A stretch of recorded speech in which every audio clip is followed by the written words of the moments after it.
Hello, everyone. Welcome to an old show here on the channel called Fandom. The reason that I'm here is this is a subathon goal from about a year ago. It was talked about that we need to do one of these, and it kind of just happened that there's a big Warhammer game coming out right around the time that this video is probably releasing with Space Marine 2. So it just felt like the right time. And we've got two expert and our resident British person here. So the 40K fandom, the proper 40K fandom doesn't, get too angry with this. British person, can you please give us the royal Warhammer decree so that we can continue? All right, mate. I think that's it. Is that... Does that clear? Are we good with our two experts down there? It's 1 a.m. for Sam. That's the best we're gonna get. All right, it's 1 a.m. over there. Or wait, no, it's only 11 for you, right? It's not even that late. It's not even that late over in London town. It's half midnight. Oh, okay. Well, whatever. Yeah, that's all right. Anyways, I think the best way for this to start would be how we got into Warhammer. And kind of our relationship with it.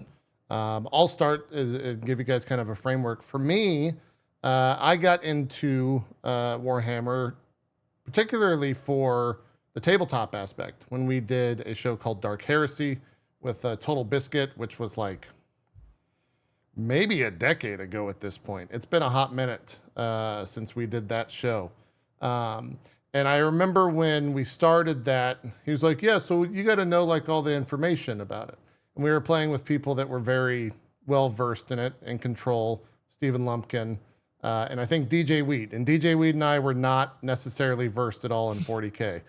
So that first show was definitely eye-opening when they just started speaking another language. And I had no idea what was happening. And that was kind of, I guess, my first entry into the 40K fandom. Strippin, for you, how'd you get interested? Do they just like give you a model to play with when you're born? Is that how it works over there? Yeah, we actually studied like at a school. baby chain sword. You get instead of a rattle, you have like a little chain sword, and or is it like the sorting hat tells you which army you play, like where you're saving? No, it's like, it's based on your accent. So if you have like more of a Southern Cockney accent, they tell you that you're a villain. And if you have a posh English accent, they tell you that you're a villain. And then if you sound kind of middle ground, they also tell you that you're a villain. Yeah, everyone's a villain. England just so that's we kind of just learned to embrace that. Fantastic. But no, I had some like minor introductions to it. Again, like Total Biscuit, he like roped me into Space Marines 1 when it came out. But like I got really into fantasy, Warhammer Fantasy. And I was like super into Blood Bowl and all that other stuff. And then people were like, you do realize there's a version of this that's like in space and even crazier. And I was like, oh, okay. And so that I'm relatively new to the 40K universe. But last year I did like 2 weeks on stream where we just like watched 40K lore videos every day for 8 hours and kind of got into it. And I've been really enjoying the games that have been coming out, like the media, like Dark Tide and stuff. So yeah, I'm finding my feet, but I'm relatively new to it. I think last couple of years. Yeah, I think you and I are the same boat in that. I think Burke, how long have you been around I don't actually know the start of your 40K fandom. I only know that we've had you on Drop Frames before, and it's so impossibly hard to get you to stop talking about 40K. Like I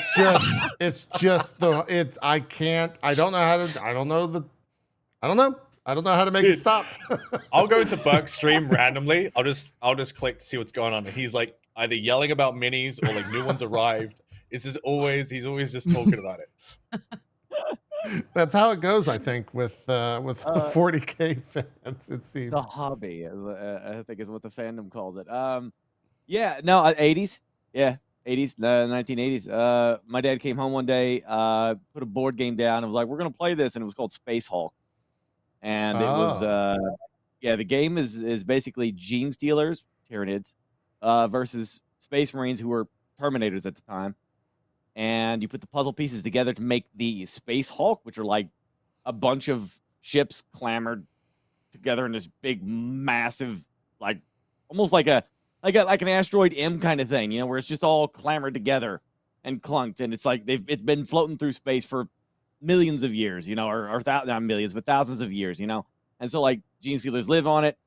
Space Marines invade it because they want to get the technology that's potentially lost there, and I was just in love because to me it was a board game based off of Alien. That's why they released it. It was supposed to be like an Alien. And the gene stealers are very alien-like and how they operate. And the Terminators, of course, are just these big, hulking, colonial Marines going in to clear it out. And I just loved it. I loved it. And I used to sit there with the game rules, and in the back, typical Games Workshop, they would always put the lore in the back. And I was always like, what are these things? And they always would be like, there's an emperor, there's the Horus Heresy, there's this. And I was just like, what? What's going on in this universe? And just that's where Warhammer was. It was floating around in my brain, trying to get lore details and pick apart the whole hobby. And that rest is history. And once it hooked me in the 80s, that was it. Yeah. So you've been around the hobby, I guess, ever since then, eh? Yeah. Pretty much. Makes sense. Bronze, when did your fandom begin? In Control TV. Yeah. We played D&D together. We had a podcast together called Deadpan Diaries, and he knew that I played a lot of like war games at the time, like War of the Ring and a little bit of BattleTech and just like everything other than like even the X-Wing Star Wars game. I would play that. And I also read like a bunch of sci-fi, and he was like, have you heard of this guy named Dan Abnett? And I was like, no. And he was like, right now you need to like go buy every Dan Abnett book. And they were hard to find because I can't do audio books. I feel like I zone out, and I can't really do e-readers. I have to have like the physical books. But I went down to Powell's in Portland, and in classic book fashion, bought them all and like didn't touch them. And then when he died, it was like my grief. It was my coping mechanism. Like I cried for like 6 months. Sure. Sorry if I get emotional. And I just assembled minis and read the books. And it was how I like just kind of got over that incredibly traumatic event that still makes me cry. But I think I'd like to think he'd be very excited if he could see that I finally read all of Eisenhorn, all of Ravenor, Priests of Mars. I even like branched down to Graham McNeil. I've started the Horus Heresy, Uriel Ventress. Like I probably have, surpassed all of his expectations of like the good stuff that you need to read. So I fell in ass backwards from the lore, and then got into Kill Team, and eventually got into like the Combat Patrol, which is probably the worst format to play. Burke would probably agree with that. And so as of now, I just finished like my first 1,000-point army. So you've played Warhammer proper then, I guess. Okay. Yeah. So I have like my Necron army, which I'm still painting, but it is all assembled. I have the full list, but I don't think I'll ever finish painting it. And then I have 800 points of Death Watch. And then shamedly about 1,000 points of Tau as well, which is very embarrassing to be. Yeah, I know. It's very shameful. Wait, why is that? Hold on. Why is that embarrassing? You gotta give context to that. No one likes Tau players. We're very shameful people that should not leave our basements. We deserve to stay there. But Okay. they looked so much like, because when I was first getting into the hobby, they looked the most like Halo, like the Covenant, Halo Covenant. And I was like, and they're like for the greater good. And at one point they were the good guys in 40K, but that's not the truth anymore. They kind of adjust. Yeah. If there was like a somewhat decent, but they're actually horrible too, because everybody is. But yeah, I loved their guns. I loved their drones. They were like all mecha. And so I started amassing just like Tau units and assembling these lists. And then I found out about the reputation Tau players have, and I hastily switched to Necrons because I was like, oh my God, this is so embarrassing. Tau are kind of like, they're the new kids on the block in 40K. Like, Games Workshop's like, how can we need to make a new army to make more money, you know? Yeah. And one thing I'll stress about 40K, and this is like, you know, this is something like a lot of the there's the hardcore fandom of 40K that understands this, and then there's the people that just kind of casually like 40K, but then they don't understand this. Games Workshop is a minis company. Right. They're a board game company. The lore exists to sell minis. That's how this works. Now, they've been doing the lore a lot more lately. They've been doing books, but at the end of the day, the lore will change if they want something new to happen. And a lot of people don't understand that about Games Workshop. That's what they will do. And if you're a fan, you just have gotten used to that. You know, there's a lot of things that they've changed over the years to, you know, like the Chimera Space Marine is probably the biggest lore break they never did. But it made the minis bigger. It made you want to go out and buy more. Yeah. When it came to Tau, they are supposed to have been a faction that was scheduled for extermination by the Imperium. Typical Imperium, they just never got to them. They forgot about them for, you know, however long, thousands of years or something. So the Tau got big in their own little sector, and they're very, I don't know, Gundam-like bronze, would you say? Like They are. Gundam, So one of the. Wait a minute. Hold on. So the tower, like very the anime. Oh, Yes. okay. It All looks Yeah, right. fucking yeah. Gee, cool. no That's one. why Bronze is a they're weeb. Here we go. They look. Bronze is a They're like, if you look up stealth suits right now, like all of their stuff is like, I'm trying to think. It's like if it came out of Trigun, I think is like the closest. You know how like the aliens in Trigun, It they have looks like this like, like lost tech. I don't know where this art came from, so that's always good. Just pulling up random art. But this, are you talking about this? Yes. This looks like This is the type of shit they have. like There's Danger other- Will they have Robinson other style stuff, though. stuff. Yeah, they got other very clearly Gundam inspired units. Yeah. Let's see. That thing, but they also have like, you know, like they're the only faction that's like clean, really. I mean, the Eldar kind of are like that a little bit. Like, Look they're up super Commander clean, you know? Farsight. That's probably my favorite unit in my army. Oh, And I and just- that's So I was also- told the reason that people hate Tau is because they were just busted OP for like a long time. And the only that people was- that wanted that to was win true. would play Tau because they were just Yes. so swayed. Games But Workshop the pushed thing them is hard, that that always changes though. That everything Right. has its season. So like Necrons were really broken, Tyranids were really broken. Like they kind of all have their season in that regard. It's kind of like World of Warcraft, where it's like, Yeah. oh yeah, it's the Class, yeah. Warlock season. Yeah, I think it's like kinda, what I was feel the like- term? Is it Mary Sue? People said the Tau were like very Mary Sue, like they always win in the lore and like all this other shit. Yeah, So- they were a little bit because like it's like what Burke said. Because They they wanted wanted to sell the make them look minis. cool to sell Yeah. the minis, but they are. If you look at Commander Farsight, they're Yeah, let also me the pull it most up. anime of. Okay. Like they got.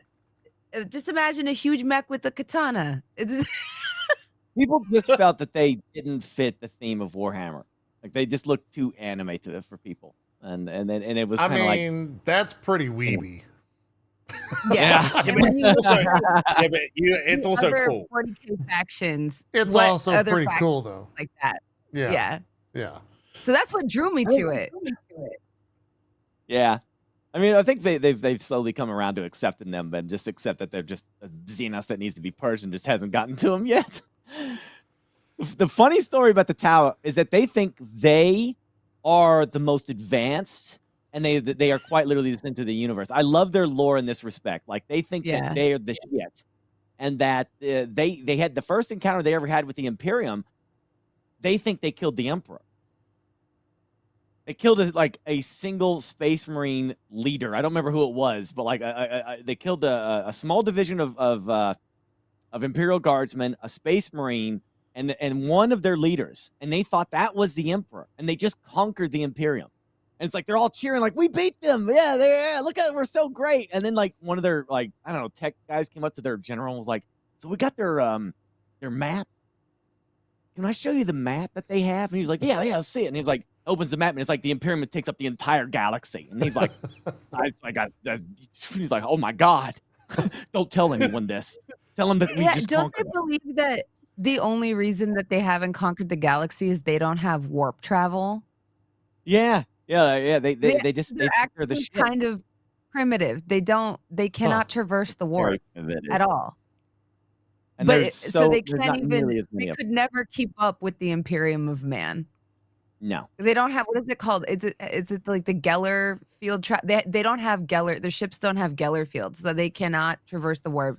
They can't. They're not capable of moving that quickly. The new They're like, kids "But on if the we block could." realizing that they're in a really big galaxy. And it's not all the They shit that haven't they've seen done most doesn't of matter it. for nothing. They're like you the know? king of the sandbox, but they haven't looked at the playground. Exactly. Yes. Yeah. Huh. Okay. Cool minis though. Yeah, no, see, this is already eye-opening for me because I knew of the Tau, but I didn't know that they were like fucking anime. Like that was a straight up Gundam that we just saw. You're totally right about that. Now you know why Listen, they when get you're made. new, when you're me and you're at the You don't need to game store and defend you're this. new, No, yeah, you don't have to. You- You don't have to come from a place of defending yourself. You're among friends. I have We're to do not this shaming for you. our audience. It's not for you. It's for because- the internet. Bronze is doing it Yeah, for it's the for internet. the internet because if they know this about me, because I lie to people, they're like, "What's your first army?" I go, "Orcs," every time, and it's like that's technically that's not true, but the Tau looked so cool. They're so shiny. They're so Oh my God. shiny. I would do the same thing. Yeah. Cool guns, and they got little drones, and so embarrassing. I get it. I understand. I would rather admit I have a foot fetish than admit that I'm a Tau player. Oh wow. Okay. Fair. On this stage, Fair. I would Okay. sooner go in a room full of people and say I like feet than go in and say I play Tau in a Wow. Games Workshop store. Okay. All right. Well, Jeez. I ordered I'm that trying to shit get Gassy to online pick an army that he because wants, and it's like he's leaning toward Tau, you know, and like he was looking at Tau, and I'm trying to steer him away from Tau, you know, and then so if he watches this is why you don't play Tau. You want to be picked on? The thing is, knowing Gassy, he'll be like, well, I'm going to double down and pick Tau. That sounds like Max. Yeah. Don't be careful about that because Max will double down. That's the classic Gassy. Classic Gassy. Sam, I'm curious. Have you painted any minis? Are you the virgin painter here? I think all three of us have painted. I painted because my ex-wife. I've painted other thing. I haven't painted any Warhammer minis, but I'm so colorblind I wouldn't even try. Sure. Okay. Well. Yeah. I mean, it would still look cool to you. I don't know if it'll look cool to other What do you people. mean? What does that mean? What is it? Well, I mean, like it would still. The problem I have is like it's not like painting one. It's trying to paint more than one to look the same. I just won't be able to do it. Because I'll see two shades of green and think they're the same, and someone else will look at my minis and go, "Why the fuck are they different colors?" Oh, okay. I see so what it's you're like saying. I shouldn't even bother. Got I it. shouldn't bother. Okay. And that's You like putting them that's the together? line I keep feeding myself so that I don't get sucked in and spend all that money. Dude, yeah. And I'm just doubling down on that. You won't There be able to was see them, you idiot. There was a So I period said to when we myself in the mirror. were when we were traveling. Aaron would just be like, "Oh, I'm gonna pop into this Warhammer shop real quick," and then $300 later, like we were leaving the store because Oh, so she didn't spend that much, basically. yeah, because she Yeah, bought that's two light bill. figures. Yeah, she bought two figures and like, oh yeah, Went on the cheap side of it. I got you. yeah. Bronze, you mentioned in Control, he was always very quick to show off his Titan that he had. His Warlord Titan. Yeah, his giant Titan that he had. He had it. He showed it to us first before he got it painted, and then he ended up having someone in do you remember the community? I know they're still around. Is it Frontline Gaming? Is that the Warhammer community that he was part of? I think it might be. Okay, I know he had someone from there or in there that painted it for him, and it always sat right behind him whenever we did our shows, just so at a moment's notice he could go and grab it. It came with like the big one, I believe, and then it had a smaller version to play in the tabletop game. And the big one is interred at his gaming store in honor of him. And the small one when we attended his funeral, it was, I believe, placed in his casket.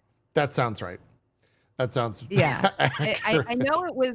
I know it was there at least for the ceremony. Because he joked with Anna that he wanted to be buried with it. Right. Yeah. And of course, this is a joke, right? And then it becomes like, oh well, is this? So I don't know if it actually is, but it might be. There's a good chance it might. I would it not might be actually surprised. be with him. That's a very Jeff thing to do, and also very Anna as well to do. So Yeah, would yeah. not That be thing is surprised. like, some of those minis are such a pain in the ass to paint.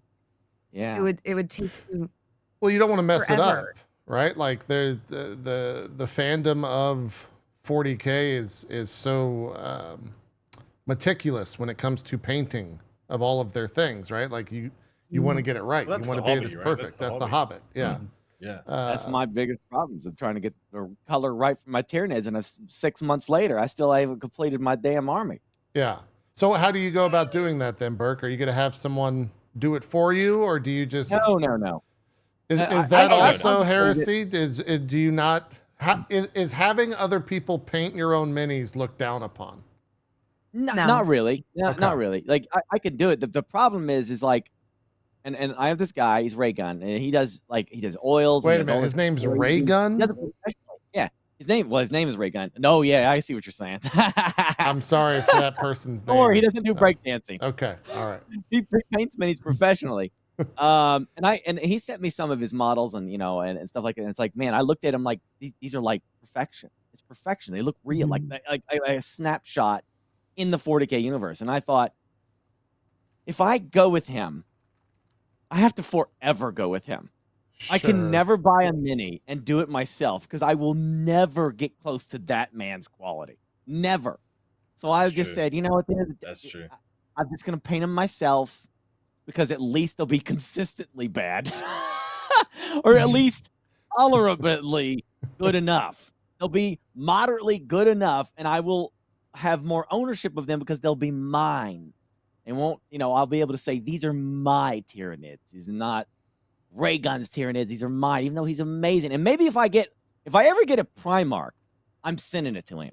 Yeah. He can paint my Yeah. Primarchs, he can paint my big, serious models, but the main bulk of my Tyranids I'm going to do myself. And I think for the most part, Games Workshop's done a good job and like giving you the tools to make them decent.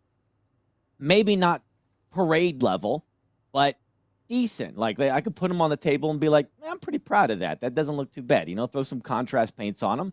Tyranids are easy to paint. You would think they'd be way harder, but they're really not. Yeah, the skill of painting those.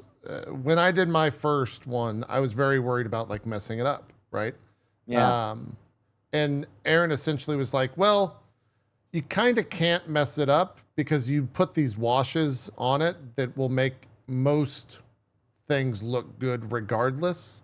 Yeah. And so once I had that knowledge, and I think if anyone's watching this and being like wanting to jump into paint a mini for the first time, go to like one of the actual stores and tell them like, hey, I'm painting for the first time. They'll give you the wash so that even if you're not the greatest painter, because no one is for the first time, you put this wash on there, it'll look pretty good. Like it works. It does a pretty good job. Intimidation. I'm obsessed with the TikToks where they do like blood flicks and Yeah. all the That other shit's little, crazy. like glue little props where on they and use stuff. the resin to make it look Dude, like yeah. there's They like like do the make resin to give them like Tyranids dripping look like they're slime, and drooling. oh my god, dude, Yes. it's Do you have that any of level those? is insane. The flesh and the stringy blood and all that stuff. And Yeah, they're like, dude. in Oh god. their mouth. I'm like, gosh, I want to do that, but I know I can't. Yeah, if it put some of those in the chat if you have. We'll show them off because I haven't seen a lot of those. Or if you have any like high end paint jobs that you're that you can reference easily, because I think that'd be really cool just to see it. I found this might, I don't know if this is an actual mini or if that's a painting. It's hard to see. It might be. It's a mini. You think that's an actual mini? That's pretty good. Yeah, it's a I mini. would say that's a good They're paint actually- job. they're You like tell me. paintings. Yeah, That's an extent. That's like the person does highlights on there so good, and that's why you thought it was a painting because it's that damn good. It's that damn good. Okay, all right. Yeah. They literally have to Um, take like one of those little tiny brushes and like do the axe with that lightning effect and everything. It takes Yeah. them. I don't know how long it takes. It's a while. Yeah, makes a lot I of dropped sense. a link in the chat for the Golden Demon winners, and that's what is considered the best, because Golden Demon is a competition that happens at Adepticon specifically for Oh, miniatures. And so you'll hear a lot of people say, well, it's not Golden Demon level, or it's not going to win any Golden Demons, and this is the God competition. damn. Yeah, which is like Yeah. all my paintings are not golden demons at all. That's wild looking. I'll pull up some of these other ones. I mean, they're all incredible. Do you guys know?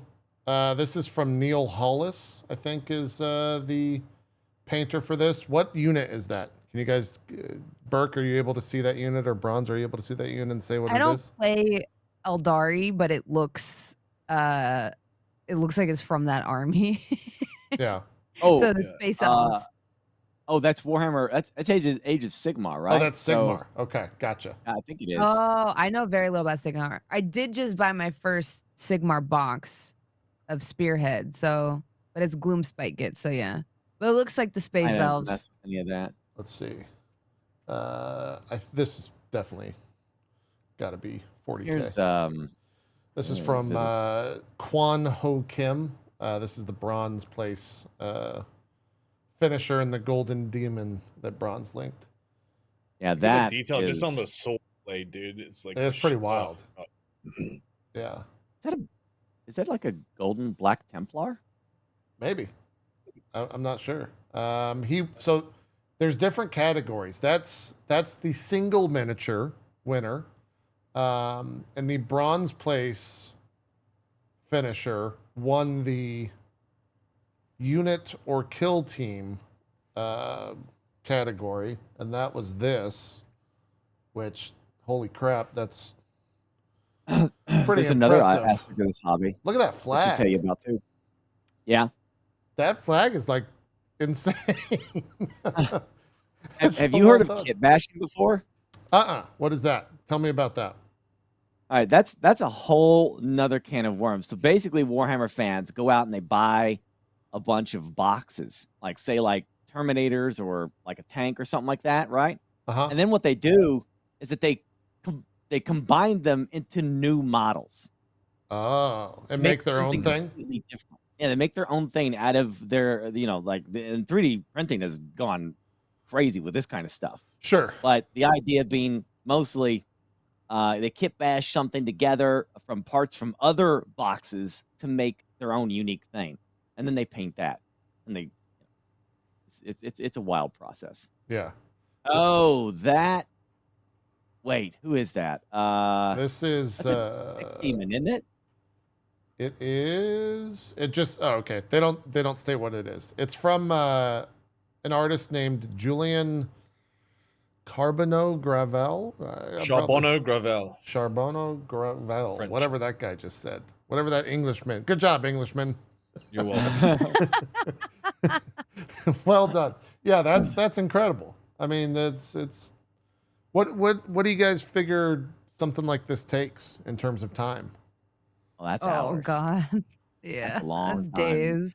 I wonder if Yeah. there's Yeah. like a if there is a Especially time because limit they for this. spend a lot of time on the basing and stuff too. So if you scroll up to the silver in the single miniature category, that Illuminor Caesaris next to that's done by Lee Jong-hoon. Yeah. That just comes on a plain base. And so he actually went in and added like terrain to the back of it too, to almost make like a diorama, because that miniature does not come like that. Oh. Yeah. Wow. So he took pieces of terrain and put them in the back and the front to like almost make like a 3D painting, because the miniature does come with that dude dying and getting his brain sucked out. It does come with that, but Mhm. a lot of the basing and the stuff around, they do custom to make it look almost like it's like this, like a painting. Yeah.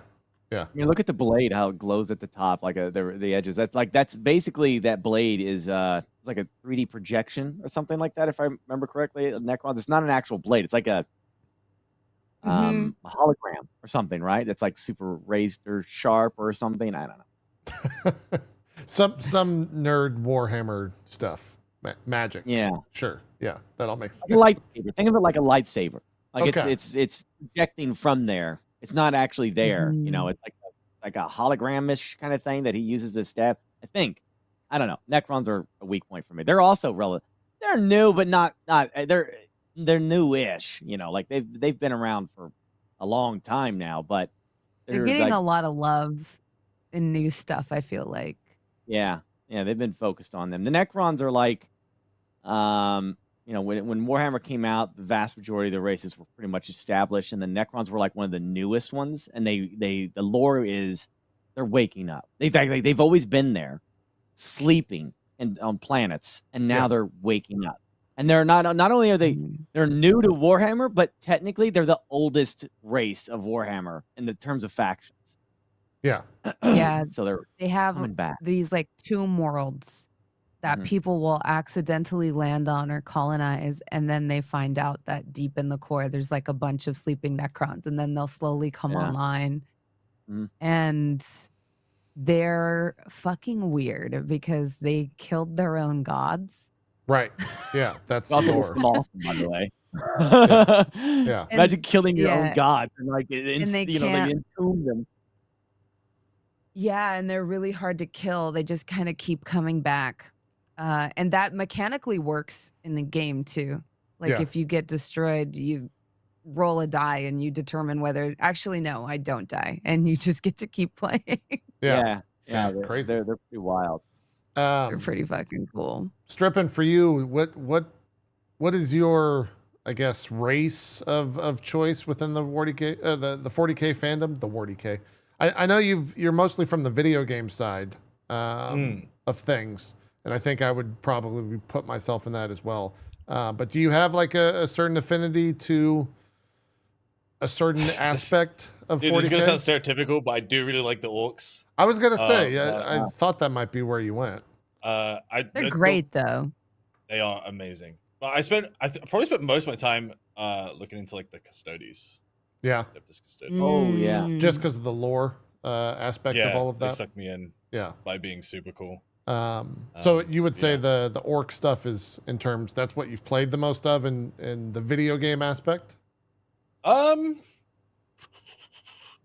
Well, Speed Freaks just came out. That's really fun. Now, I'd say like in terms of like video games, 40K wise, there hasn't really been like that much.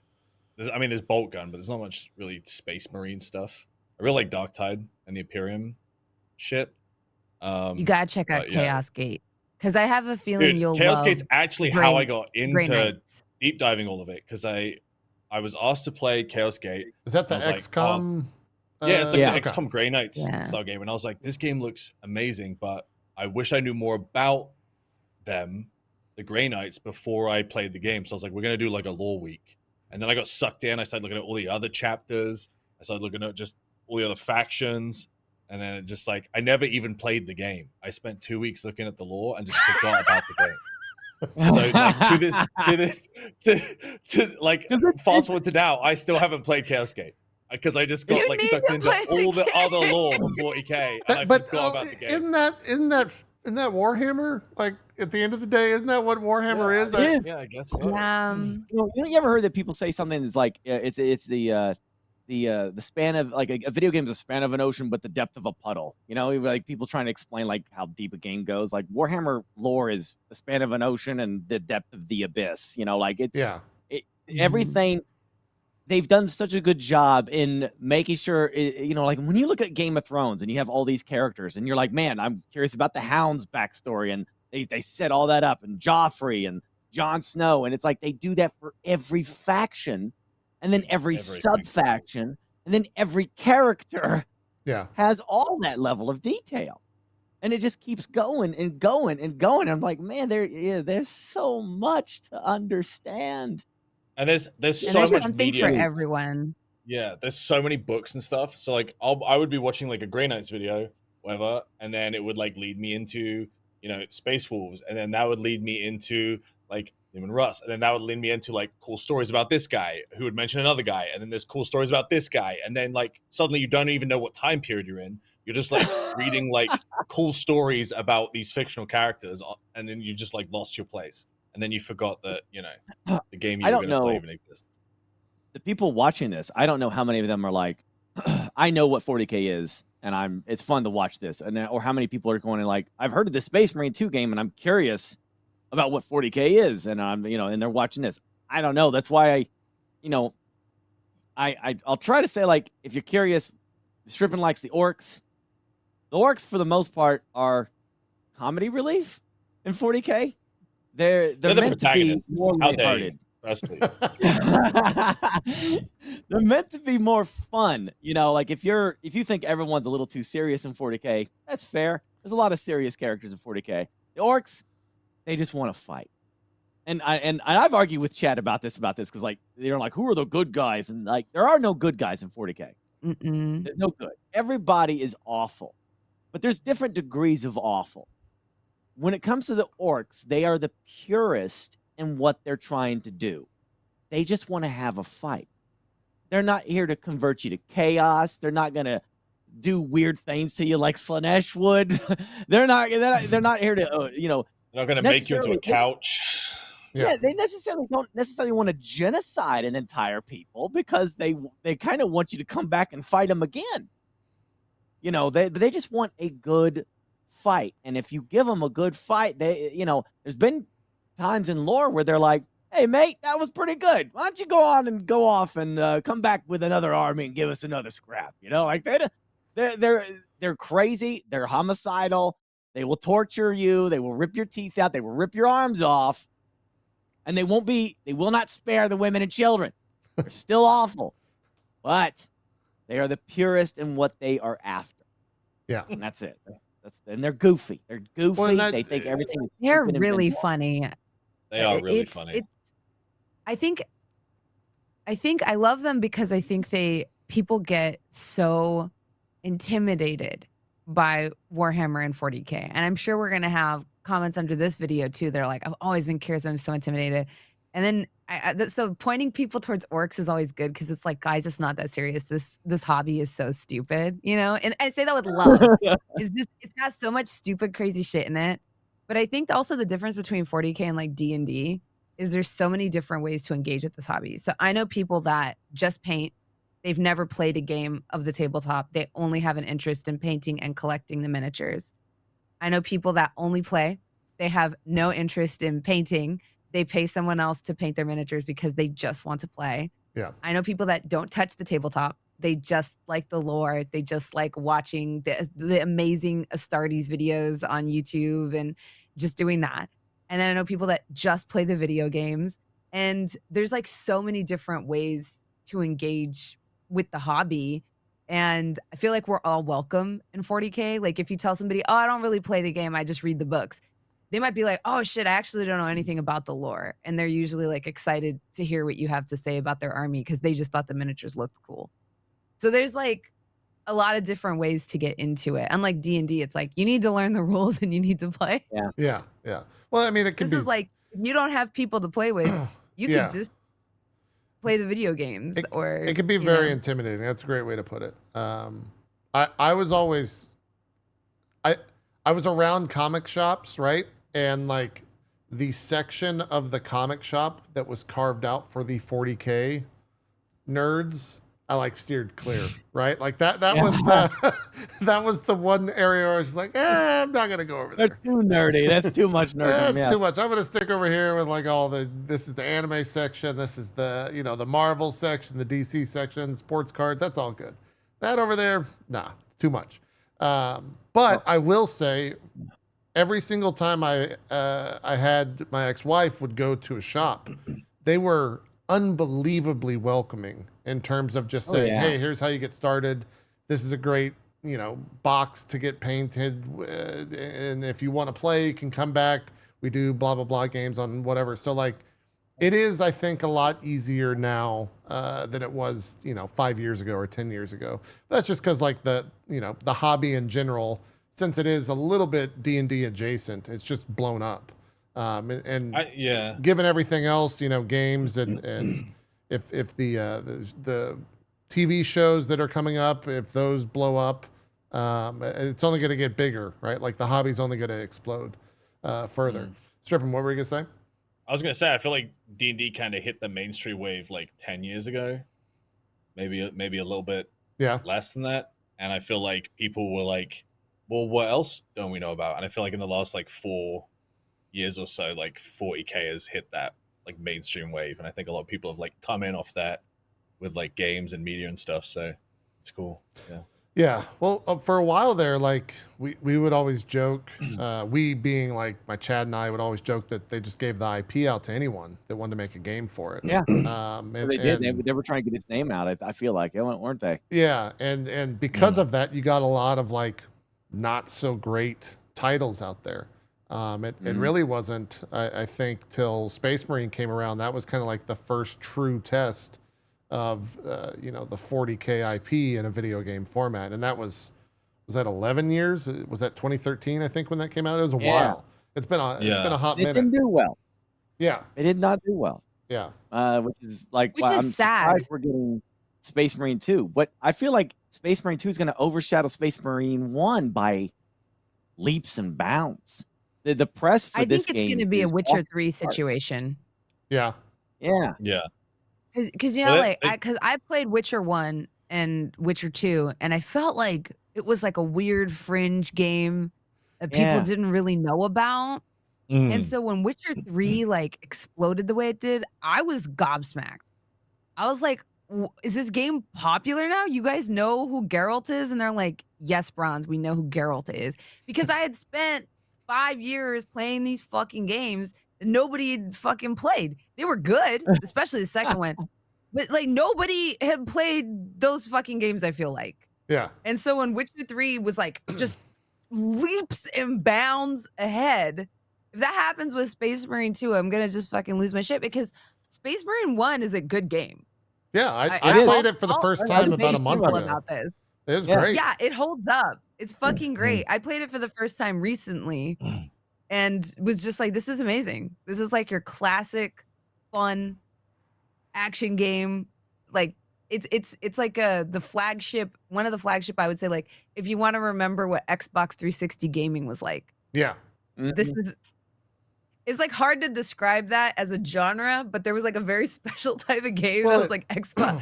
That was like that era. I think, and I'm actually curious for all three of your inputs on this. Like, what is the allure of 40K? Because for that Space Marine game, like the power fantasy was first and foremost like the biggest thing in that game, right? Like you're given a Space Marine that is just destroying and ripping through like hordes of monsters. And even, in the second one, they're doing a much better job of that. But like, is that the allure of the 40K fandom for you guys? Is the power fantasy of it? Or is there something else that is drawn you to it and kept you engaged all this time? Burke, I'll start with you because you've been in it since the 80s, you said. So what's kept you around? Well, like the board game, first and foremost. Like they, like I said at the start of this, like Games Workshop, they're a miniature wargaming company, board game company, and so they've made like incredibly engaging, fun games over the years. Those for me was the initial hook. I've told my chat before, like I love wargaming more than video games. Like the just having the miniature, you seeing it, the black reminds me as a kid. Setting up G.I. Joe battles and stuff like that. Now it's just got rules and such to it. So sure. Then once you start learning, like, what is it? What is my gene stealer? What is it? And you start learning about the Tyranids and the Great Maw and the Devouring, and it started like, and then it's like, then it branches out. Why are they fighting these guys? Then I got hooked on like the storytelling. It's just really good storytelling. Like I think we've seen like examples of bad storytelling, and Warhammer does a really good job of pulling me into their universe and like wanting to explore it, like Star Wars or Star Trek or any of that stuff. And that ultimately is what pulled me in. But I love Space Marines have always been my number two. Tyranids are my number one. I just, I can't get over the Tyranids. But yeah, you're right. Space Marine does a good job of saying like, here's the power of all that lore that they put into our heads about what a Space Marine is, how they should fight, how they should be, and what they're going to do. Then you play Space Marine and you're like, wow, I'm playing one of these characters that I've been reading about. And this is like, he's just mowing down orcs left and right. Sorry, Strippin. He's mowing down orcs like crazy left and right. And he is just like, this is the power of a Space Marine. And I actually felt it. And in the game, it was awesome. Yeah. Bronze, for you, what's been the biggest draw to kind of everything 40K? I think it's that it can contain so many different genres within it. And that's kind of unique, I feel like, for any fandom or any IP. like if you play Rogue Trader, that is a fundamentally different genre than Space Marine, which is a fundamentally different genre than Mechanicus, which is a fundamentally different genre than Darktide. And the books are that too. If you want like orky fun, you read Grazgul Thraka, and that's just a fucking roaring good time. And if you want a mystery in space, you read, the Eisenhorn novels, you read Xenos. And if you want something that's like there's even like cosmic horror, and you have like you have cosmic horror, political intrigue. There truly is like something for everyone. And similar to Strippin, I remember reading a little, like, I got super into Ordo Xenos because I was like, Eisenhorn is the coolest dude that ever lived. That was before I knew about Ravenar. And you realize that like every single branch of the Inquisition has a military unit that is assigned to help them. And you have like these poor Astra Militarum guys that just get fucking shredded through like wet fucking tissue paper. And when the Inquisition has thrown enough of them at somebody, then if you're Xenos, if you're Ordo Xenos, you call in the Death Watch, which is basically like fucking SEAL Team 6. It's a bunch of Marines from different chapters, hand chosen by their different chapters to come together for one mission and then go back to their chapters. And when I read that, it was like so much inspiration. I was like, I want to run that game. I want to run that as like a dungeon master. I want to run that game so bad. And I hadn't felt that inspired by anything that Wizards of the Coast have put out in years. Sure. I know it feels really fucked up to say that, but I was like, if you want to tell like a murder mystery, you can do that. If you want to do like cosmic horror, you can do that. So I think it's like a writer and a game master, 40K is like fucking crack, because it's just an endless breadth of all types of different types of games and types of stories. Yeah, it's kind of got a little bit of everything for sure. I'll be interested to see like what the catalyst is that takes it to that next level in terms of the media, whether it's, a Space Marine 2 or whether it's the TV show or whatever it is that kind of bumps it up the next echelon, and where it goes from there. Because you're right, it could kind of fit any category of media, and I think that's already been tested, and that's true about it. 40K is all encompassing. There's books, I think games, your TV, point was really cool about like, oh, you come in and you're like, you're just this Space Marine and you're just tearing through legions of orcs, right? So then when a legion of Space Marines gets torn through by something, it does make your heart drop into your ass. It does, yeah. You're like seeing the Avengers get their ass kicked, It's like that's what it feels like. 100%. They're supposed to be the best, of if people are curious, the Imperium, the bulk of their army is the Imperial Guard. Now you can relate that to like any country's military to give it to a real world idea. It's just really big. It's really big. I mean, like there's trillions of these people with their tanks and their artillery, but they're nothing. They're us. That's all they are. They're just regular dudes. Here's the lads going training for 5 minutes, go out to the front line and fight. Yeah. Very World War I style kind of battles, like they get entrenched and all that stuff against some of the scariest things in the galaxy. Space Marines are the Avengers. You know, they're SEAL Team 6. They're meant to be these genetically, they are people snatched up, trained by whatever chapter for, you know, and each chapter has its own unique stuff on what they do. Genetically enhanced, like literally, like not everybody survives it.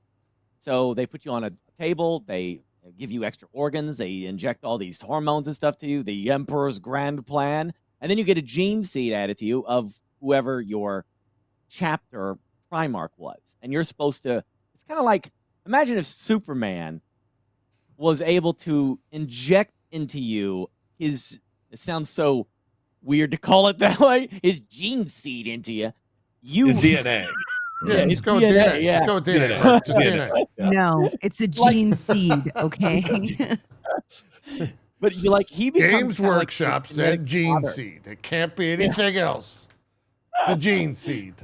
He becomes like your His genetic seed. father. So like you gain some of his traits and his some of his like even his base personality aspects are kind of like, you know, his willing his love to do good and wanting to help others. You kind of get some of that, and you know, and but you're themed after him now. So he's like your gene father, and that's where you. So that's why they always call him their father and stuff like. The Primarchs are such a big deal, but yeah, when you see them get their asses kicked, it's like, what the hell are these things that are beating their ass? You know, Yeah, it means something. It so means something. important. Strippin, what would you say your allure to the Oh, fandom dude, is? 100% the power fantasy. Yeah. Like before I understood what 40k was, much like everybody else, you just assume that like Space Marines are the good guys in whatever universe / story this is, and Sure. then you like get sucked in by the power fantasy, and then you learn like everyone's shit, and also like there's all this other cool stuff, and there's like gods, and there's like warps, and you know everything. But like it's definitely the power fantasy. I think one of the I was reading an interview with Jan Francois, who's like the creative manager from Saber, about Space Marines 2, and someone was like, "Why didn't you make it 4-player?" And he was like, "Because 4 Space Marines is a massacre. Like the game wasn't as fun. Like everything, you just stomped on everything with Yeah. force. Because like they're so focused on the power fantasy that adding one more Space Marine completely like broke the balance of the power fantasy. They're just like they're that cool." So they were like, yeah, that's why it's so I love like that power fantasy element. So I think that's going to be a huge draw for a lot of people who are like surface level, don't really know anything about 40k. They're just like, yo, this game looks sick. Yeah. Yeah. Yeah. I'm always Burke. I think you probably at least can relate the most to this because I've always seen you talk about it on your stream. But the TV show is kind of the next like bastion of hope in terms of you know, exploding the fandom even more big or making it bigger than it already is, I guess. For you, like what's the holy grail there? Like what's the pie in the sky story you want them to tell, or what do you think the story that it should tell to kind of kick that off? Where would you start that? Oh my goodness, that is such a that's a question. Because when you think about like, you know, what would be the perfect story to like, because we need a Game of Thrones moment for 40k to like explode. Yeah, right? Where and it has to be enough that general audiences who, you know, a lot of the fandom of 40k don't understand this. Like for a property like this to really explode, you have to pull in Grandma. You know, like Grandma got into Game of Thrones because she was able to follow what was happening, got into the storytelling, and it just exploded from there. You know, now it's just this big IP, and you have to do things.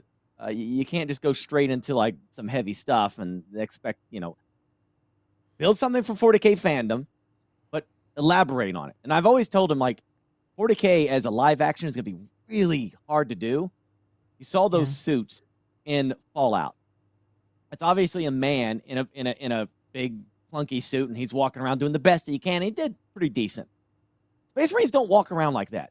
In their suits, they're like Iron Man. They're able to run around, dodge, jump. They're moving around like it's a second skin. It's nothing to them. Yeah. It's only when they put on Terminator armor are they bulky and slow, like you saw in Fallout. On top of that, Space Marines are 8 feet tall, and they're monstrous people. They look like Brock Lesnar. Just that's a small one, you know. So how do we do this in a live action? Honestly, take it down. We don't need Space Marines right off the bat. Take it down. Let's do a simple story like Eisenhorn, where he's just exploring. He can take you on a journey through 40K as he's investigating a mystery.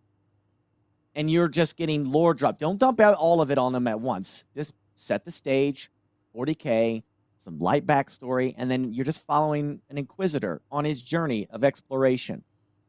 I would lead it down that path, the finale being some crazy attack by a Xenos faction or something, or chaos or something like that. And then all of a sudden, a drop pod drops from the sky because, the Inquisitor's calling for help, and they send one drop pod. In the last episode, 4 or 5 Space Marines come out and just have them rain hell. And then that's your season 1 ender. Sure. Yeah. Kind of hook the audience. That would be the best way, in my opinion, to do it.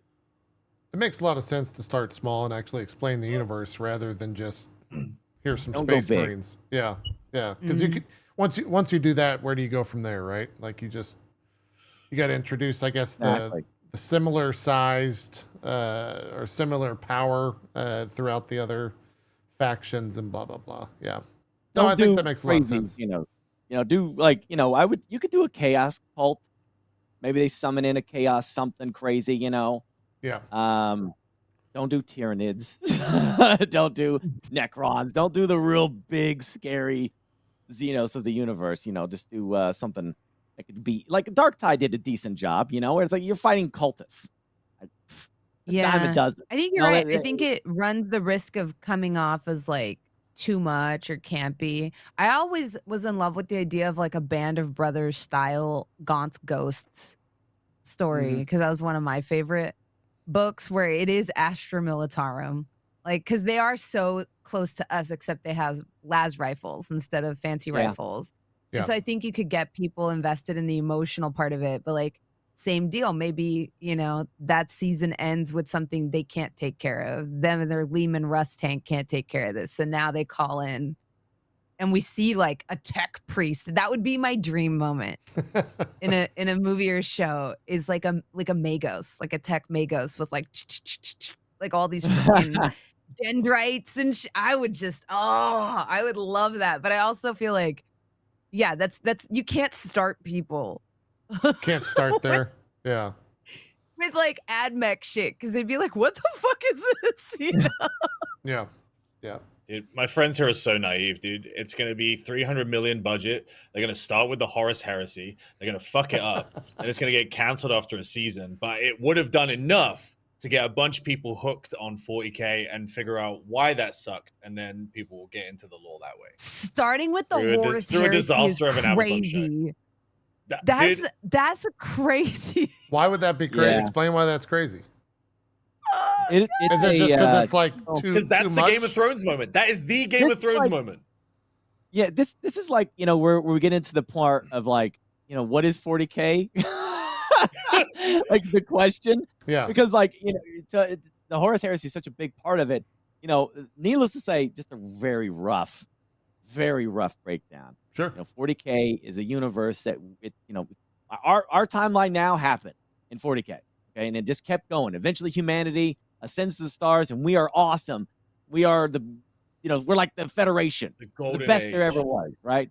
Yeah, and bad shit happens with AI, and the Eldar did some stupid stuff and gave birth to basically Hellraiser. Yeah, they fucked a god into existence they with their screwed everything kinky shit. Exactly, yeah.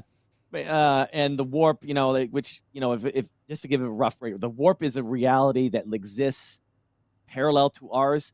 Think the Upside Down in Stranger Things, where That's a good analogy for if it. you get really angry, you get really sad, all of those emotions, you kind of release a little bit of that into the warp, and that's a natural thing. It's supposed to be there.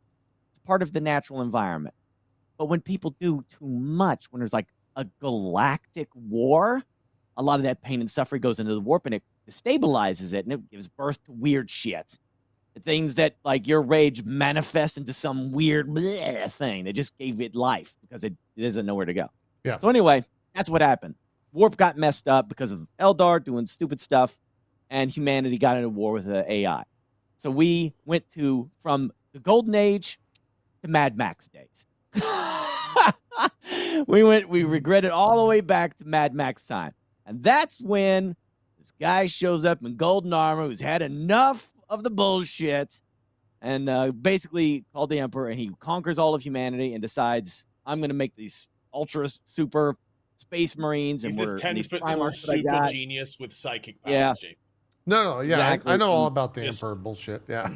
Yeah, there's a lot to get into with the Emperor, but needless to say, he decides, I'm going to send my legions, this massive army that I've created of space marines, and I'm going to go send them to reconquer all of the planets that the Golden Age had and put them all humans back into one government led by me.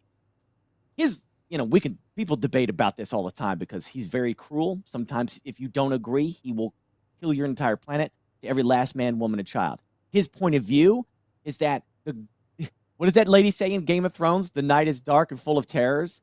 Space is dark and full of terrors. Humanity cannot stand up. You cannot have your individual rights anymore. Can't do it, because if you do, I'll have to fight you at some point, because we'll have some political disagreement. We'll have a war, and I ain't got time for that. We have to conquer because the dark things are coming.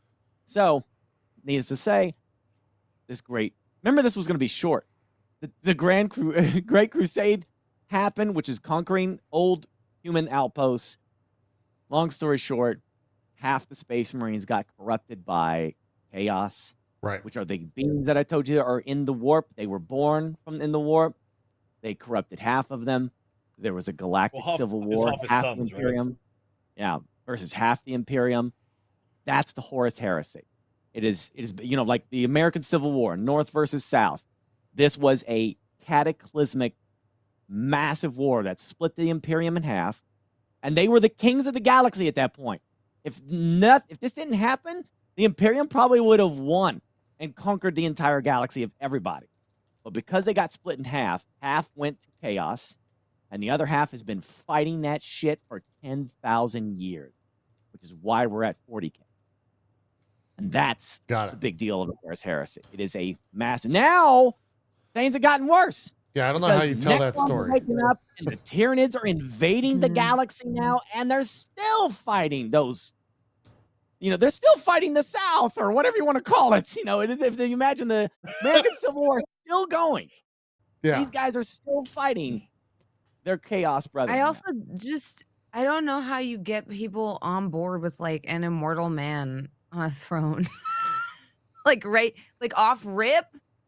Like I don't off rip. I don't I don't know that's how do you not Game of Thrones, do you Lord of the Rings it and have like, the voiceover? And he just got the 10-foot tall supreme being there. It's like, oh, there was the Emperor. I think you can, right? Him at all. Yeah. They treat him like a religion, and don't ever show him. Don't ever like put yourself in the room with him. He should always be obscure, always. Like the Wizard of Oz. Like Wizard of Oz, but never look behind the curtain. Yeah. At least it'd be fun to get into a debate about what the Emperor actually is and everything. But True. I think in the context of the show, they should treat it like the White Walkers, but never actually have him ever show up. Yeah. People are like, have Cavill play the Emperor. I'm like, you don't understand the lore that you're talking about. Yeah. You do not want Cavill playing the Emperor. Okay? Not even in the context. As much as he wants to. As much as he wants to. But don't do it. No, I don't do it, homie. I don't even think Cavill should play a Space Marine. I think he should be an Inquisitor.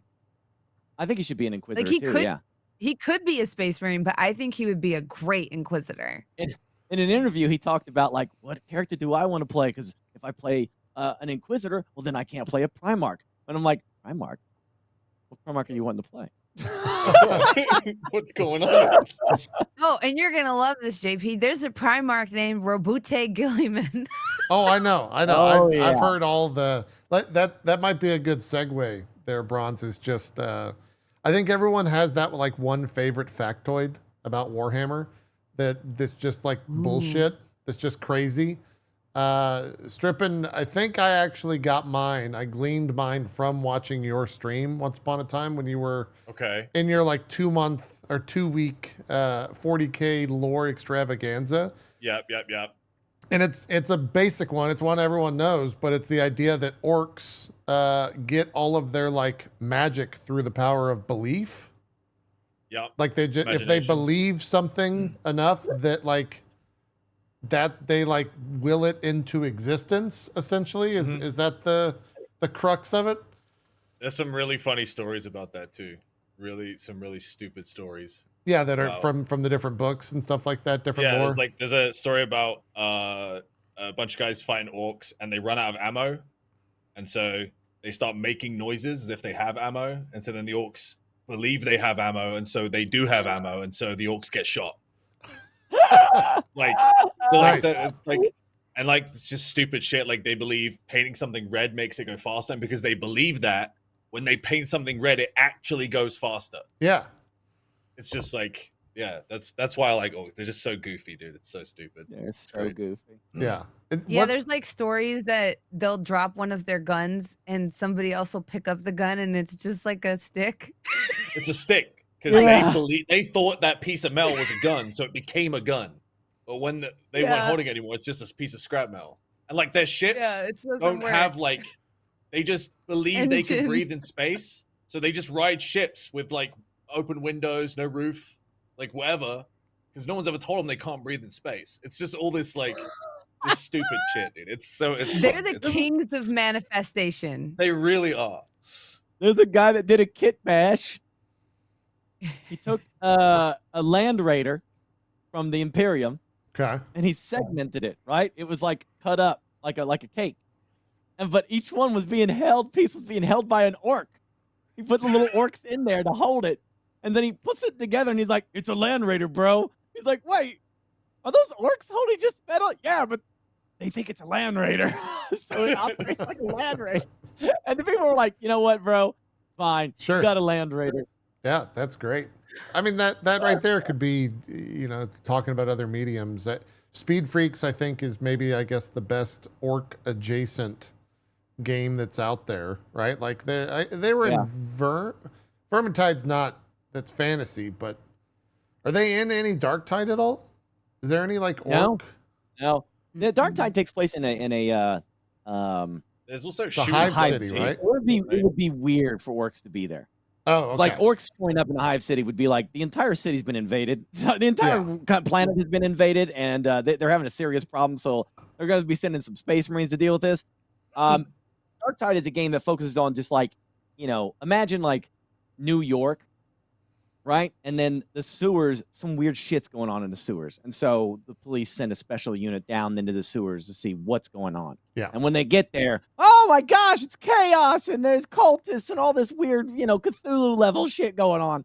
And so that's basically the story of Dark Tide, which they could add Gene Stealers if they wanted to. Gene Stealers would probably fit best. Yeah, they fit in there because Tyranids send Gene Stealers like years in advance, and they set up these, like think like Alien. A xenomorph is like deployed into New York, and it's taking some humans down into the sewers, and it's breeding down there, making more and more and more. Well, that could happen in Dark Tide. Yeah, easily. Yeah, because the first wave of like the people that Burke are talking about, the first wave is like meant to look human enough that you wouldn't maybe notice at like a glance. Yeah. Like because like the Gene Stealers, they usually start out as like a little fucking weird, and maybe they have like an extra set of arms or something. And then they got shadows and stuff. But by fourth generation, their goal is to like make us. Their whole goal is to like kind of remain hidden until they're ready to like activate and like basically make the planet suitable for like a Tyranid invasion, essentially. Yeah. What a nice segue to the Tyranids. So let's talk about the Tyranids for just a second, huh? Is this your unique fact? He's gonna hit us with some Tyranid facts. Yeah. You've subscribed to Tyranid Facts. Space Marine 2 is mainly the Tyranids. Sure. In this game. Okay. Mhm. Now, they like that because they're great for cannon fodder, all that stuff. In terms of 40K lore, they are. I think they started talking about the Tyranids in the 90s, in like a very obscure White Dwarf magazine, and then they just were like, yeah, they're a faction, and they kind of went all into them after that. But more or less, they do not originate from the Milky Way, from our galaxy. They don't come from here. They're outside of our galaxy. And so the first time they showed up, their entire being is that they're just here to devour anything organic. They come to a planet, they scrap it of all organic material, any life essential stuff like irons and stuff like that. They take that too. They leave it a barren wasteland. They turn it into the moon basically, and then they leave, and they just keep doing this and doing this. And they arrived in one part of the galaxy and they fought a huge battle with the Ultramarines, which is the favorite faction of Games Workshop. They're the blue ones But- that you always see. The Yeah. blue ones, yeah. But it's all the Tyranids for the most part are just comprised of like these. Everything's organic.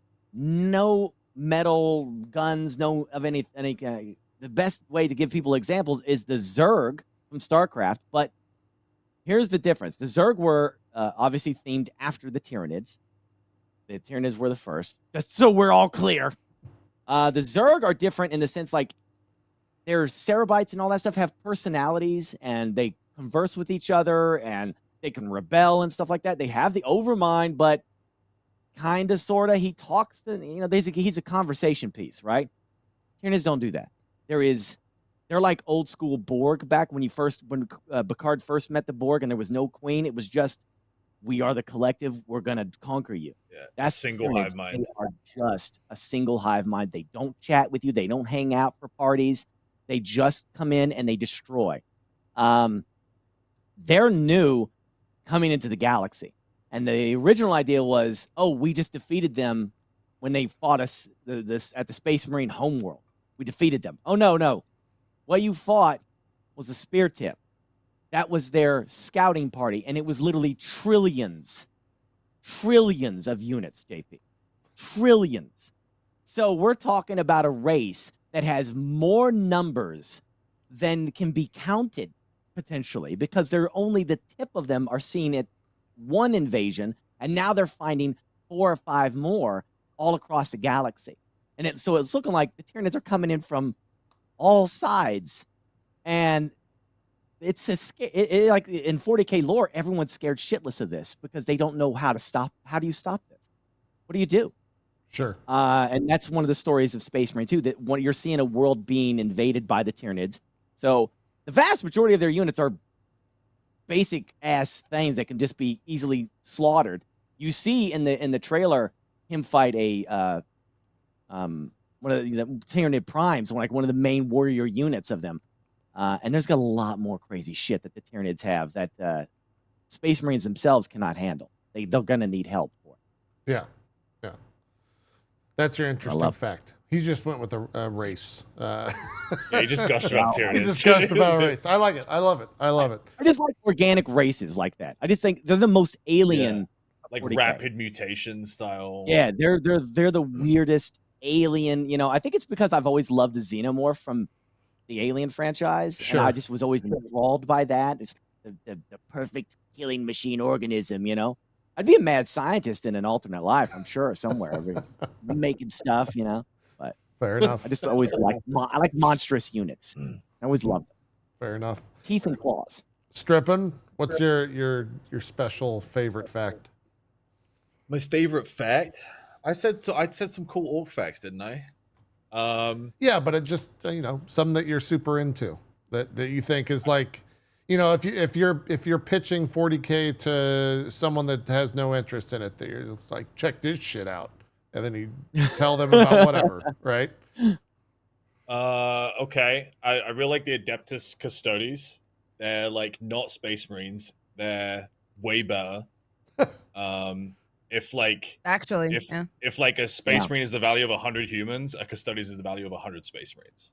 Gotcha. Like they're like taller, smarter, faster, stronger. They're perfect at everything. They're like diplomats and scholars, and they're like the ones that just guard the throne room of the Emperor.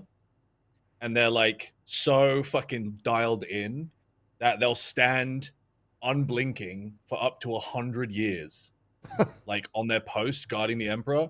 And the second that they feel like they're not 100%, the second they go down to 99.9% like focus, they'll just swap out with a different one, and they'll just do that. Like, and then beneath the palace is like a labyrinth of like all the like the darkest relics and monsters and most evil shit that like can never get out because it will destroy Terra, it will destroy humanity, and they just guard that.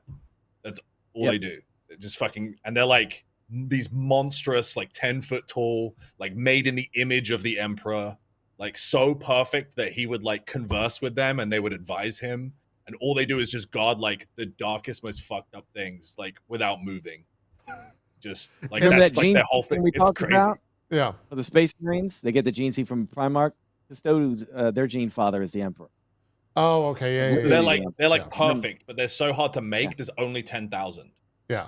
Like at any time, but they're just like, and they answer to no one.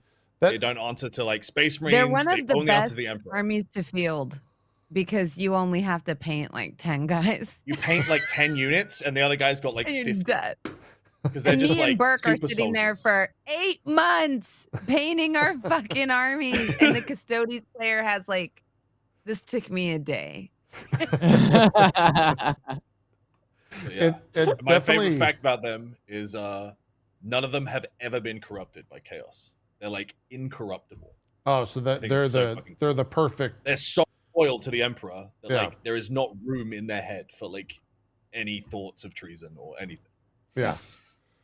Yeah, it's cool. Cool. I like that. Chaos likes to corrupt you in like whatever they can exploit, and there's nothing to exploit with the Custodians because they're completely pure in what they're driven to do. Yeah, it's like, but like it's sad. Like they're genetically bred to be loyal to the point where they cannot think disloyally. So it's like they're like these super soldiers that have not really any unique thought or autonomy. They're just kind of like perfect beings with like nothing to do because the Emperor died. Yeah. Mm-hmm. So didn't Gilliman like get pissed? He's like, "You guys are like the greatest soldiers in the galaxy. We're getting our asses kicked. You're leaving the throne room. I'm sending you out to do stuff." I think recently they've been going out, right? But it was like the few thousand years before that, they were in mourning. They were grieving, so they just wouldn't leave. And then like it's like humanity's losing, and we have like these perfect soldiers, and they just won't leave like the throne room. They're just this like is also they're playing their little violins. Yeah, it's really funny because it's like they could totally turn the tide in any situation. They just don't. But yeah, we just for miss loyalists so much. See, this always comes back to the Horus Heresy because for loyalists, the ones who stayed loyal, pretty much all their Primarchs are gone. The Chaos Primarchs, they survive. A lot of them are still around, still doing stuff. They're not just around; they turn into like super Primarch mutant monsters. Yeah, they super like demons. Like they're the Chaos have like imbued all their powers into them and stuff like that. So like they're really flipping balls and stuff. Some of them, but point is like if you're the Imperium and you worship the Emperor, right? Well, he's kind of out of commission now, so they created the Lords of Terra. And these are like, think of them like a Senate, right? And they all just kind of get around and say, well, this is what we're doing. And they're kind of the bosses. Well, now one of the Primarchs has come back. Well, now two, I guess. Gilliman. So imagine your religion is around God, and now the Son of God has showed up, right? You can't really tell him no, because your religion does not allow that. Yeah. So here comes Gilliman, just like, wow, 10,000 years of bullshit. Look what you have done. Nothing. You haven't achieved anything. You guys turned a religion into my dad. He doesn't even want that shit. What the hell have you done? And he's just like he's mad depressed because he's like, what the fuck happened? Oh, he cannot believe all the work they did during the horror, before the Horus Heresy. He's just completely undone, right?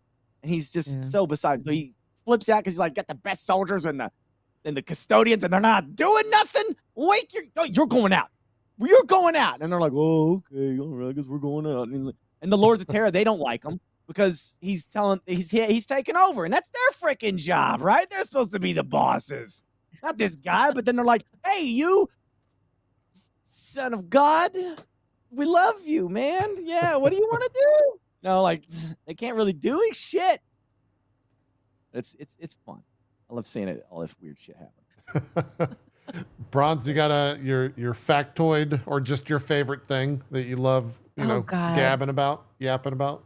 There's so many things I love gabbing about. Give us cool Necron stuff. Cool Necron stuff.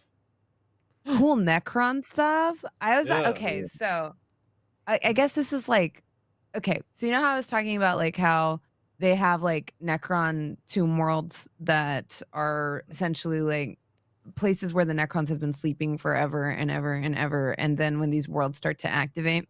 Yeah. So this is actually related to a game that's coming out very soon called Mechanicus 2. The premise of Mechanicus 1 is that my favorite faction, the Adeptus Mechanicus, are chasing down a rogue transmission that ends up on one of these Necron tomb worlds, and they end up waking up all of the Necrons. And this and this actually comes, I guess this will be my fun factoid. Okay. Any normal person would be like, okay, AdMech, why don't you just leave? Come back with backup. The Adeptus Mechanicus. So remember how Burke talked about the AI and the golden age of technology? Well, ever since the war with the AI, you're not allowed to have AI. That's why you have the iconic Warhammer Servo Skull. And that's also why you have servitors, basically lobotomized humans that are programmed to do your menial tasks for you, because you absolutely cannot have AI. Yeah. So like the most popular thing you think of with Warhammer, that floating skull, that's just a fucking It's just a person's dude. skull. Yeah, Yeah. That door that whose opens, job that's it a is. person. That's a person Yeah. that opens the door and recognizes who you are. You're a lobotomized person, just fucking meat that is now here to carry out a fucking task because they cannot trust AI at all. And to that end, invention is something that is heavily regulated and considered heretical. Inventing new things is very bad, because what if you invent something that ends up destroying mankind? So there are these things called STCs, standard template construct, I want to say. Yeah. And these are basically the old 3D printing, like STL files like we have today. They're the old formulas for how to make all of the golden technology from the golden age of mankind. And it's the only way that the AdMech are allowed to make stuff is by finding these really old blueprints and formulas. They found one for the Lehman Russ tank. They found one for the bolt gun. Two Astra Militarum guys, Imperial Guard guys, found the ones for the standard combat knife that you see on every single miniature. And they're not allowed to invent a fucking knife. They have to go find the STC so that they're allowed to manufacture these things. The AdMech will fucking do anything if they think there's even a chance of there being an STC on a planet.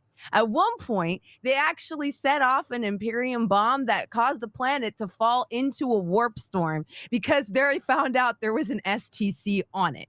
Like, they will do anything to get these things. And thus you have sort of like what will most likely be the plot of Mechanicus 2 is that you have like, what my favorite thing about the Necrons is they think the AdMech are abominations made of flesh and metal. And the AdMech think the Necrons are abominations because they no longer possess like the soul of a man. But the reality is they're kind of the same because they're both power hungry, technology hungry freaks. Yeah. Sorry, I don't know if that was a factoid so much as No, I love seeing the two of them interact. That's what I want. I think I'm excited for Space Marine 2, but I'm so excited for Mechanicus 2. Right, yeah. Because yeah. Necrons are so much fun. And like a single Catan can like take out units of Space Marines. Just shreds through them like fucking butter, right? Yeah. And so they have this like There's a good show for Go that. for That it. shows that. What that There is? It's on Warhammer Plus. Yeah, Warhammer Plus. It's got I forget the name of it. Damn it. It's about space. It's about a battle sister and a space marine linking up in a war for a planet for I think it's Nexus something, and they're fighting Necrons, and it's 3D animation and it's beautiful, and it shows those units that you're talking about like mowing down an entire space marine division. or a platoon. Huh. Yeah, they can just melt through the them. name of it. Catan are The fucking next wild. Triad, I think it's called. And I'm this have is to check that Warhammer shit Plus out. has some good shows. is this a fan I made am thing not or is on this official? Warhammer Plus. No. This is like official Warhammer. They have their own app called Warhammer Plus. It's painting apps, it's tutorials, and you can watch game tournaments and stuff like that. And they have their own original programming. One of them is Nexus Piranha, or not Piranha, Prima or something. Let's see, Warhammer Plus. You subscribe to it like Netflix. Right. I didn't realize they had Brian their own next app. to- That makes sense, but yeah. That's it. Yeah, that's exactly what you would want to see, Bronze. It's got the Necrons versus some Space Marines and a Battle Sister that just I'm looking awesome. it up right now. I love the Battle Sisters too. I highly recommend reading about them as well. There is Warrior an Nun. entire faction of Battle Sisters who deglove themselves to remember their patron saint. Like that is, they remove the skin Yeah. from their hand so that every time they pull the trigger, they feel agony. Those women are hardcore and also fucking insane. Yeah, And that's they a they little are- they much. believe Oh. in the emperor so much they can heal their wounds because they Huh. believe they are like his chosen nuns. So they'll just like Well- focus and like heal their own flesh. Yeah. People say like the Emperor doesn't do anything because he's just a corpse in a chair, but he is doing stuff. Like he still has this psychic power that is broadcasting out, and somehow Battle Sisters are able to tap into that and draw power from it in extreme moments. So yeah, just imagine the most you know those medieval flagellants. Yeah. Like they take like a thing, they beat themselves on the back, and they do that, scar their back. Battle Sisters are that, like, just absolutely extreme devotion. And if you're bad, JP, Uh-oh. if you're bad, they snatch you up, they put you in this machine. What's it called? The penitent machine? engine. The penitent engine. Yeah, that's it. They put you in that. They basically put this helmet on you, like a VR helmet, and they inject all these needles into your skull. And so you're in constant pain and suffering for your abomination and affronts. And you have to go out and die in battle for appeasement, for atonement. So they're extreme. They're definitely they based don't off like of you, medieval stuff. They basically put you in the coffin version of that so that the emperor can't witness your deeds. Yeah. Yeah, so they Even strap worse. you to the front of the mech-ish thing so that the emperor can witness you basically sacrificing yourself. Maybe you'll be redeemed. But if they really fucking hate you, they put you basically in a closed fucking casket, so you don't even get that. You don't even get the emperor to witness your fucking shit that you're just gonna go out there and die for no goddamn reason. You should Google and look at this thing. What? And I sent that to Beth. I Oh, sent yeah. Beth an entire detachment of Battle Sisters, and that's what she's been painting. Oh, I know I've actually seen the painting. She's got she went full hog, man. She's got like the crazy painting glasses with the lights and the spectacles and all that crap. Yeah, she's fully in the fandom, as it were. Strippin, these are your people. This is what this is the pride of England. The 40K is the pride of England. You guys didn't do anything else. It's but looking create that. It this. is looking that way. Yeah, it is looking that way. Actually.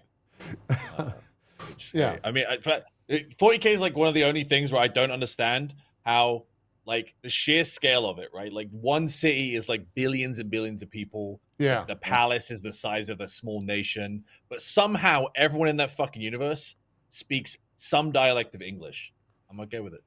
Well, I mean, that's very it. English I'm okay thinking, with it. you know. That's how it Yeah. goes. Yeah, that's what happens Is what it when is. an Englishman goes on the playground and starts talking to their friends about some stuff that they're making. You know, it just gets crazier and crazier.